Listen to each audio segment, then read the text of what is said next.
Hello, you're watching Qpvn News. I'm Anh Tuấn and here's the headlines. Vietnam urges strong transformation to build a sustainable future. Vietnam attends ASEAN Defense Senior Officials Meeting. Vietnam and EU seek measures to enhance defense cooperation. On the afternoon of September the 24th in Hanoi, the Central Military Commission and the Ministry of National Defense solemnly held the 11th Home Military Determined to Win Immolation Congress for the 2025-2030 period. Party General Secretary To Lâm, Secretary of the Central Military Commission, attended and delivered a keynote speech. Also in attendance were General Phan Văn Giang, Minister of National Defense, General Trịnh Văn Quyết, Secretary of the Party Central Committee, Director of the General Department of Political Affairs, and Chairman of the Ministries of Immolation and Commendation Council, Vice President Võ Thị Ánh Xuân, and other senior leaders and former leaders of the Party, State Central Military Commission, and Ministry of National Defense. In his opening remarks, General Phan Văn Giang emphasized that the 11th Determined to Win Immolation Congress takes place at a moment of great significance. The entire military is currently engaged in immolation movements to welcome the 12th Congress of the Military Party Organization and looking ahead to the 14th National Party Congress. This is an important opportunity to review the patriotic immolation movement, comment the achievements and victories of exemplary collectives and individuals, while also setting forth directions, objectives and measures to further promote the Determined to Win Immolation movement and enhance the effectiveness of commendation work over the next 5 years.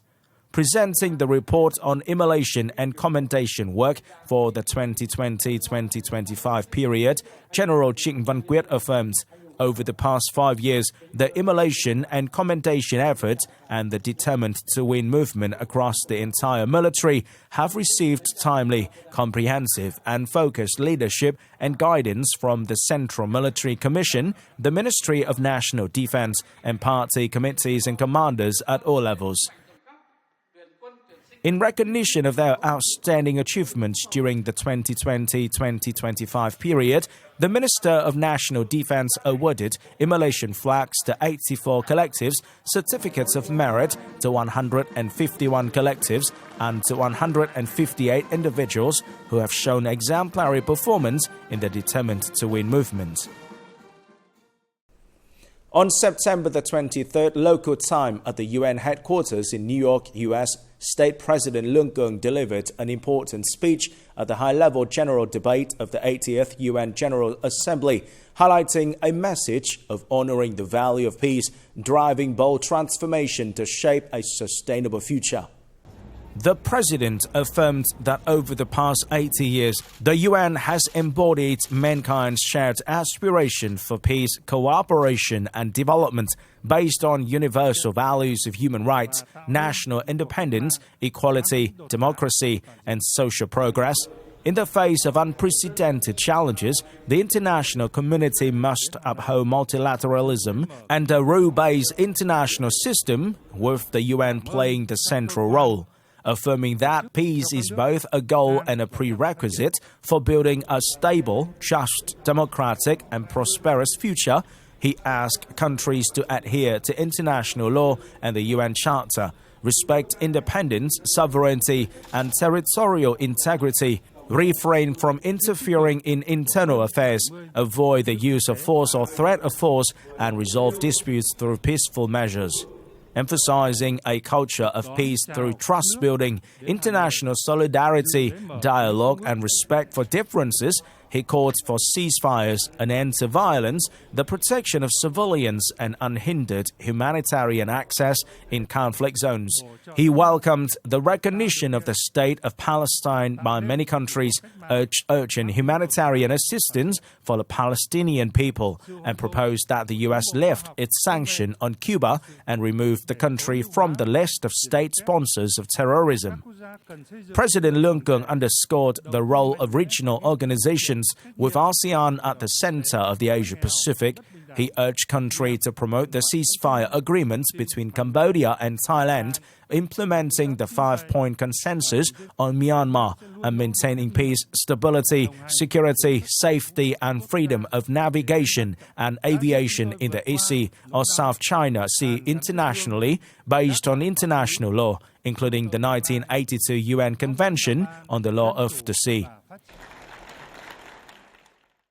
Earlier, President Leung Keung had meetings with Senator Chris Coons, senior member of the U.S. Senate Foreign Relations Committee, Congressman Brian Mast, chairman of the House Foreign Affairs Committee, and Congresswoman Yang Kim, chairwoman of the House Foreign Affairs Indo-Pacific Subcommittee. President Leung Keung expressed his delight at the strong progress in the Vietnam-U.S. relations, particularly since the two countries established their comprehensive strategic partnership in September 2023.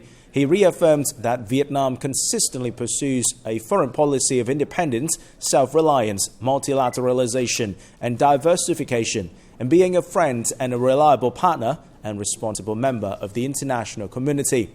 He emphasized that Vietnam regards the U.S. as a strategically important partner, both in the region and globally. He asked U.S. lawmakers to continue to enhance closer parliamentary cooperation through exchanges of delegations, dialogue, and sharing of legislative experience to promote developments in areas of mutual interest and strengthen mutual trust. Regarding war legacy issues, President Leung Keung highly valued the support of the U.S. government and Congress in tackling dioxin decontamination, assisting Agent Orange dioxin victims, and clearing unexploded ordnance in Vietnam. Also on September the 23rd local time, attending and speaking at a discussion with U.S. businesses, President Leung Keung pointed out that in the overall Vietnam-U.S. relationship, economic trade investment cooperation is always an important pillar, reaffirming that Vietnam is aiming to build a prosperous and happy country, becoming a developed country with high income by 2045. President Leung Keung said that to realize this vision, Vietnam has carried out strong institutional reforms, improved the quality of human resources, and built infrastructure, considering this a core driving force for development. He also called on the U.S. business community to seize the opportunity, expand its presence, and invest on a larger and deeper scale in Vietnam to jointly create a new era of cooperation with rich prospects and sustainability. President Leung Keung affirmed that Vietnam is committed to creating the most favorable conditions for U.S. investors to choose Vietnam as a long-term destination and to accompany Vietnam in creating a prosperous and sustainable future. From September the 22nd to the 25th, the Vietnamese mission led by head of the party's Central Committee's Commission on Information and Education, Nguyễn Trọng Nghĩa, had a working session in New Zealand. Within the visit, Mr. Nguyễn Trọng Nghĩa attended the official welcoming ceremony of the Maori people and met with Speaker of the New Zealand House of Representatives, Gary Bownley. At the meeting, Mr. Nguyễn Trọng Nghĩa highly valued the positive developments in the multifaceted cooperation between the two countries, especially after upgrading to a comprehensive strategic partnership earlier this year. At the meeting with New Zealand's Minister for University, Shane Retty, the host praised the growing ties in education and training between the two countries. He noted that since the start of this year, the New Zealand government has increased the number of scholarships for Vietnamese students to study at New Zealand universities, supporting Vietnam's goal of becoming a high-income, developed country by 2045. Coming up next, Vietnam attends ASEAN Defense Senior Officials Meeting. Vietnam and EU seek measures to enhance defense cooperation. On September the 24th in Johor, Malaysia, the ASEAN Defense Senior Officials Meeting, or ADSOM in short, was held under the chairmanship of Malaysia, the ASEAN chair for 2025. The event brought together representatives from all 10 ASEAN member states, the ASEAN Secretariat, and Timor-Leste. The Vietnamese delegation was led by Senior Lieutenant General Hoàng Xuân Chiến, Deputy Minister of National Defense. In his opening remarks, Datuk Lokman Hakim bin Ali, Secretary-General of the Malaysian Ministry of Defence and head of the Malaysian delegation, expressed appreciation for the strong support shown by ASEAN countries towards Malaysia ASEAN chairmanship in 2025.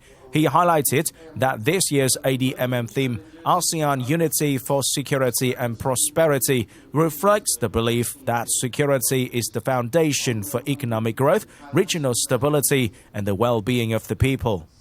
The heads of delegation underscored that in an era where security challenges are increasingly complex and transcend national borders, ASEAN unity and strong regional cooperation have become more critical than ever. Senior Lieutenant General Hoàng Xuân Chiến affirmed Vietnam's highest level of support for Malaysia in fulfilling its ASEAN chairmanship in 2025.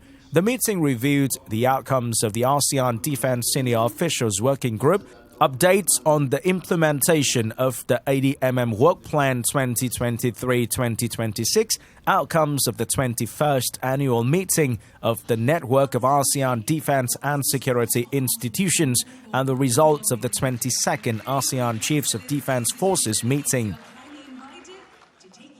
On the sidelines of the event, Senior Lieutenant General Hoàng Xuân Chiến had meetings with His Excellency Datuk Lokman Hakim bin Ali, Secretary-General of the Malaysian Ministry of Defence, and His Excellency Chan Heng Kee, Permanent Secretary of the Singapore Ministry of Defence.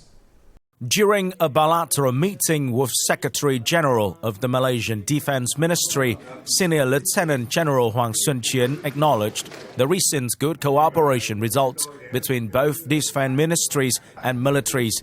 The Vietnamese Ministry of National Defence supports Malaysia's initiatives in the ADMM, especially new initiatives in 2025, as well as Malaysia and India's role as co-chairs of the ADMM Plus Experts Group on counter-terrorism for the 2024-2027 period. During a meeting with Permanent Secretary of the Singapore Ministry of Defence, Senior Lieutenant General Hoàng Xuân Chiến and his guests expressed satisfaction with the recent results of bilateral defence cooperation. On the afternoon of September the 24th in Hanoi, Senior Lieutenant General Phạm Hoài Nam, Deputy Minister of National Defence, received Mr. Cosmin Dorban, Director for Peace, Partnerships and Crisis Management at the European External Action Service, and the delegation. Senior Lieutenant General Phạm Hoài Nam emphasized that after 35 years of establishing diplomatic relations, Vietnam-EU relations have developed dynamically and comprehensively in many fields, including new fields such as green transformation, science, technology, innovation. Defence cooperation between the two sides in recent years has been implemented in accordance with the Vietnam-EU Partnership and Cooperation Agreement and the Framework Participation Agreement, notably in such areas as UN peacekeeping training, cooperation activities between the EU and Vietnam's Ministry of Defence with the support of the Enhancing Security Cooperation in and with Asia project. He also affirmed that the Vietnamese Ministry of Defence will direct relevant agencies to implement agreed contents to promote Vietnam-EU defence cooperation in an increasingly effective and practical manner. On September the 24th in Hanoi, the National Steering Committee on Settlement of Post-War Unexploded Ordnance and Toxic Chemical Consequences, the Ministry of National Defence organised a conference to develop a national strategy on education on prevention and avoidance of accidents caused by war-left bombs, mines and explosives towards 2065 and the following years. Senior Lieutenant General Phùng Sĩ Tấn, Deputy Chief of the General Staff of the Vietnam People's Army, Deputy Head of the Standing Office of Steering Committee 701, chaired the event.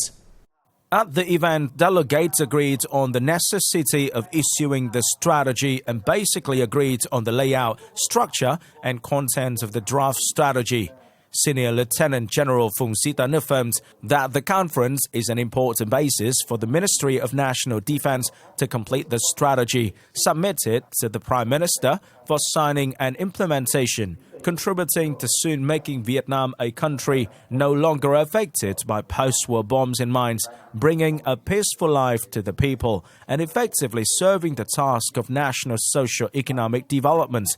He also asked relevant ministries, localities and experts to accompany the Ministry of National Defense in implementing the strategy once it is issued. This is the end of the QPVN News today. Remember to watch our news again at qpvn.vn. Thank you for watching and goodbye for now.